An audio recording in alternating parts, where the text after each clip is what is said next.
السلام علیکم ناظرین، آپ کے سامنے ایک حدیث پیش کیا جا رہا ہے۔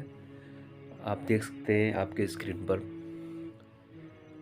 صحیح مسلم حدیث ہے۔ یہ حدیث تو میں نہیں کہتا، لیکن حدیث کے نام سے اسے فیمس کیا گیا ہے روایتوں کو۔ تو آپ پڑھیں، مسلم کی حدیث ہے 7011۔ اس میں آپ دیکھ سکتے ہیں کہ طلحہ بن یحییٰ نے ابو درداء سے اور انہوں نے حضرت ابو موسیٰ رضی اللہ عنہ سے روایت کی، کہا کہ رسول صلی اللہ علیہ وسلم نے فرمایا، جب قیامت کا دن ہوگا تو اللہ تعالیٰ ایک مرحلے پر ہر مسلمان کو ایک یہودی یا نصرانی عطا کرے گا، پھر فرمائے گا یہ جہنم سے تمہارے لیے چھٹکارے کا ذریعہ بنے گا۔ ناظرین، غور طلب بات یہ ہے کہ استغفر اللہ تعالیٰ کا نام لے کر یہ بات اس میں کہا گیا ہے کہ اللہ تعالیٰ ایک مرحلے پر مسلمان کو یہودی اور نصرانی عطا کرے گا اور جہنم سے چھٹکارے کا وہ سبب بنے گا اور ذریعہ بنے گا۔ یعنی کہ یہ فدیے کے طور پر دیا جا رہا ہے، جبکہ آپ قرآن پڑھیں گے تو قرآن میں اس طرح کی بات نہیں ملتی، یعنی کہ جو جیسا عمل کرے گا اس کو ویسا سزا اور جزا ملے گا۔ لیکن اس حدیث سے یہ بات پتہ چلتی ہے کہ اللہ تعالیٰ خود ایک گناہگار مسلمان کو یہودی اور نصرانی یعنی کہ عطا کر رہا ہے، اس کو فدیے کے طور پر۔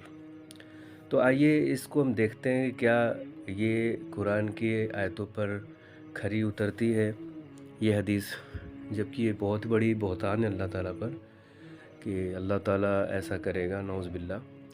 اور اب دیکھیں گے قرآن کی آیت میں کہ کیا فدیہ قبول کرتا ہے اللہ تعالیٰ۔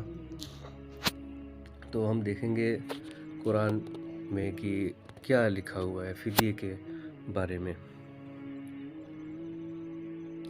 تو ناظرین، یہ سورہ 41 ہے اور آیت اس کی ہے 46۔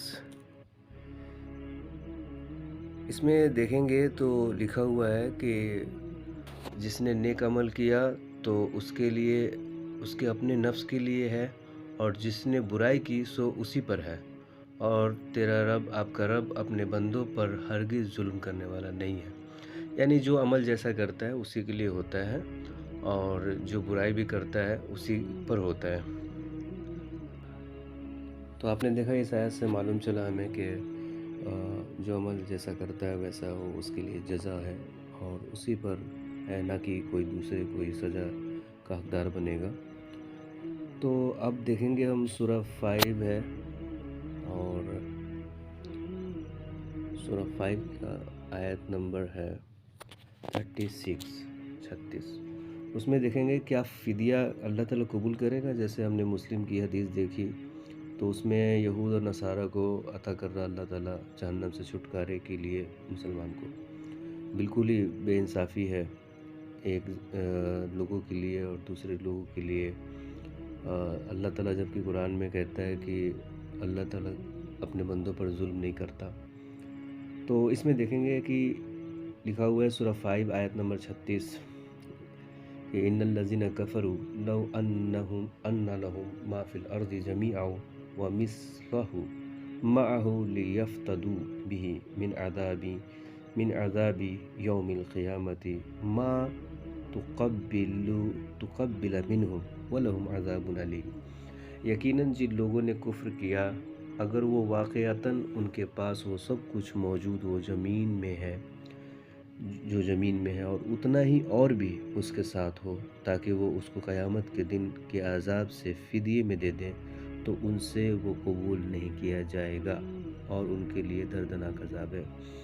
تو آپ نے دیکھا کہ اس آیت سے آپ کو یہ بات سامنے آ رہی ہے کہ پھر سے ایک بار آپ اس ترجمے کو بغور پڑھ لیں کہ یقیناً جن لوگوں نے کفر کیا، اگر واقعتاً ان کے پاس وہ سب کچھ ہو جو زمین میں ہے، اور اتنا ہی اور بھی اس کے ساتھ ہو، تاکہ وہ اس کو قیامت کے دن کے عذاب سے فدیے میں دے دے، تو ان سے قبول نہیں کیا جائے گا اور ان کے لیے دردناک عذاب ہے۔ اب ذرا سوچیں کہ